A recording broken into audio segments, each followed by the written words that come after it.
जय श्री हरि। आइए सुनते हैं गुरुवार व्रत कथा। गुरुवार व्रत करने से बृहस्पति देवता प्रसन्न होते हैं। यह कथा अत्यंत फलदायी है।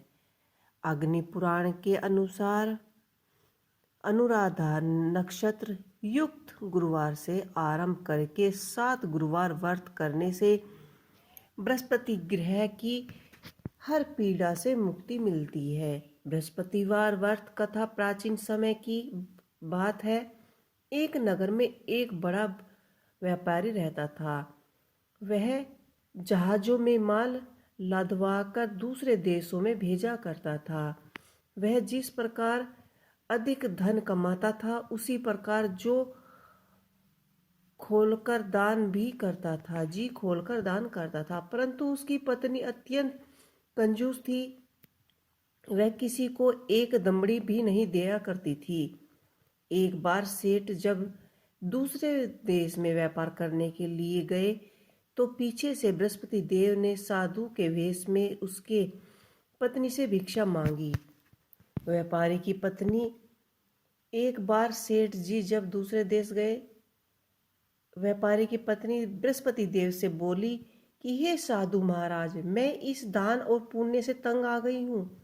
आप कोई ऐसा उपाय बताएं जिससे मेरा सारा धन नष्ट हो जाए और मैं आराम से रह सकूं। मैं यह धन लुटते हुए नहीं देख सकती। बृहस्पति देव ने कहा कि हे देवी, तुम बड़ी विचित्र हो। संतान और धन से तो कोई भी दुखी नहीं होता।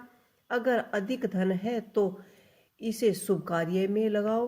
कुंवारी लड़कियों का विवाह करवाओ, विद्यालय और बाग बगीचे का निर्माण करवाओ। ऐसे पुण्य कार्य करने से तुम्हारा लोक परलोक में सामर्थ्य हो सकता है। परंतु साधु की इन बातों का व्यापारी की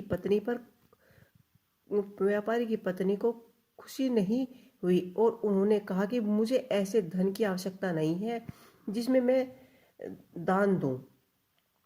तब बृहस्पति देव बोले कि यदि तुम्हारी ऐसी ही इच्छा है तो तुम एक उपाय करना।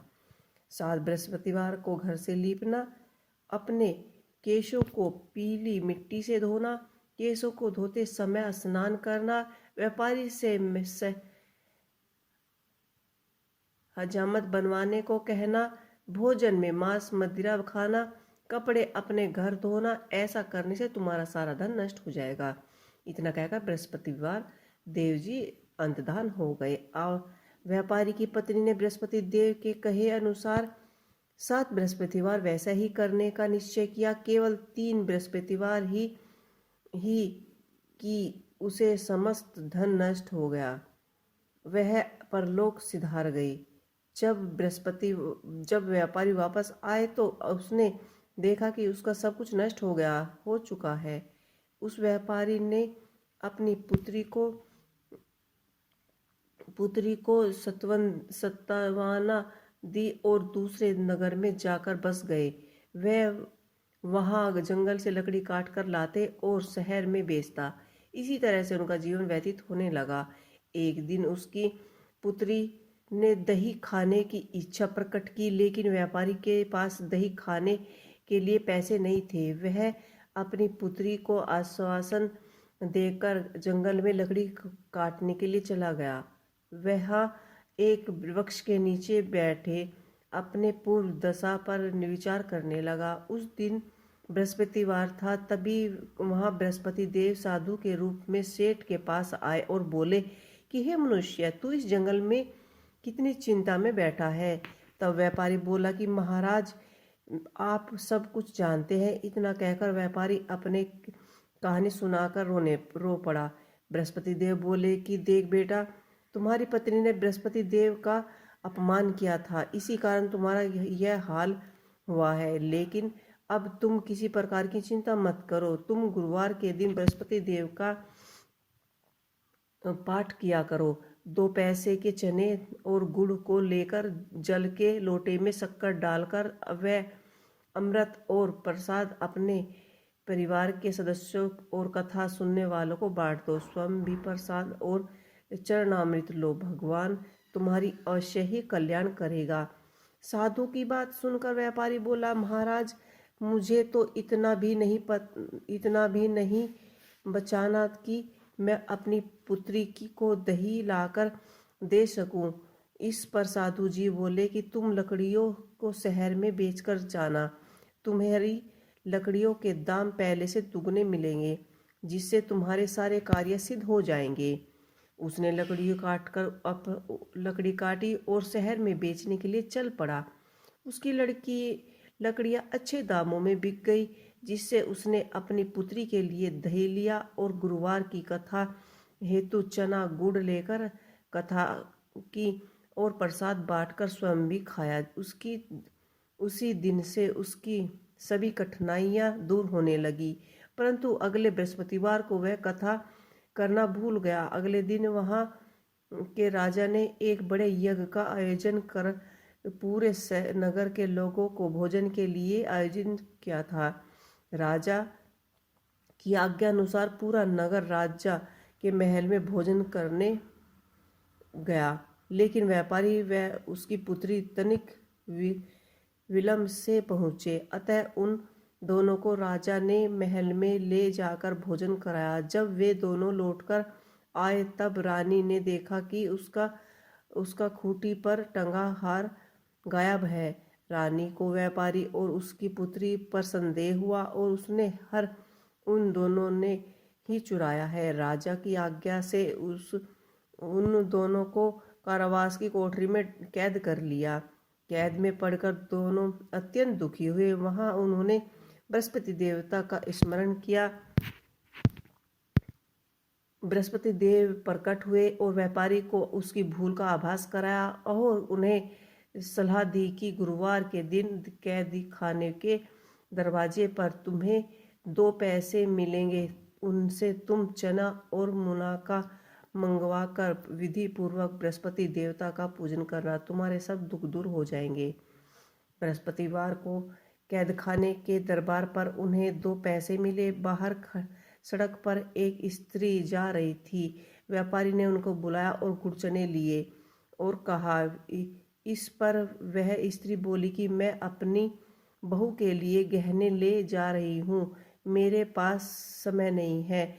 इतना कहकर वह चली गई। थोड़ी देर बाद वहाँ एक और स्त्री निकली। व्यापारी ने उसको बुलाकर कहा कि हे बहन, मुझे बृहस्पतिवार की कथा करनी है, तुम मुझे 2 पैसे के गुड़ चने ला दो।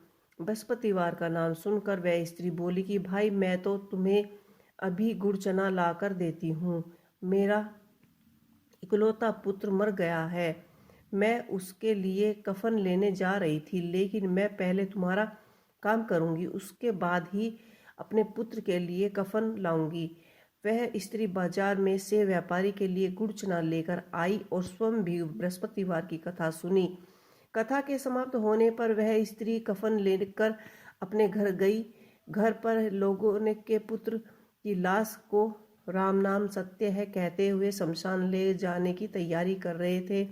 स्त्री बोली, मुझे अपने लड़के का मुख देखने दो। अपने लड़के का मुख देखकर उस स्त्री ने उसके मुख में प्रसाद डाला और चरणामृत डाला। प्रसाद और चरणामृत के प्रभाव से वह पुनः जीवित हो गया।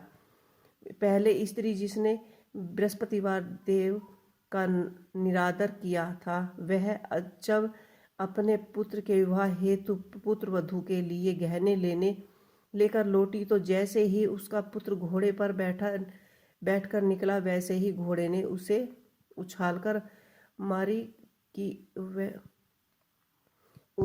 मारा कि घोड़े से नीचे गिर गया और मर गया। यह देखकर स्त्री रो रो कर बृहस्पतिवार से क्षमा मांगने याचना करने लगी। उस स्त्री की याचना से बृहस्पति देव साधु वेश में वहां पहुंचकर कहने लगे कि हे देवी, तुम्हें अधिक विलाप करने की आवश्यकता नहीं है। यह बृहस्पति देव का अनादर करने के कारण ही हुआ है। तुम वापस जाकर मेरी भक्ति से क्षमा मांगकर कथा सुनो, तब ही तुम्हारी मनोकामना पूर्ण होगी। जेल में जाकर उस स्त्री ने व्यापारी से माफी मांगी और कथा सुनी और कथा के उपरांत वह प्रसाद और चरणामृत लेकर अपने घर वापस गई और घर अपने चरणामृत अपने मृतक बेटे को मुख में डाला चरणामृत के प्रभाव से उसका पुत्र जीवित हो उठा। उसी रात बृहस्पति देव राजा के सपन में आए और बोले कि हे राजन, तू जिस व्यापार और उसकी पुत्री जो कि जेल में कैद थे, वह बिल्कुल निर्दोष है। तुम्हारी रानी का हार खूंटी निगल गई थी। दिन निकला तो राजा रानी ने हार खूंटी पर लटका हुआ देखा। राजा ने उस व्यापारी और उसकी पुत्री को रिहा कर दिया और उन्हें आधा राज्य देकर उसकी पुत्री का विवाह उच्च कुल में करवाया और दहेज में हीरे जवाहरात दिए।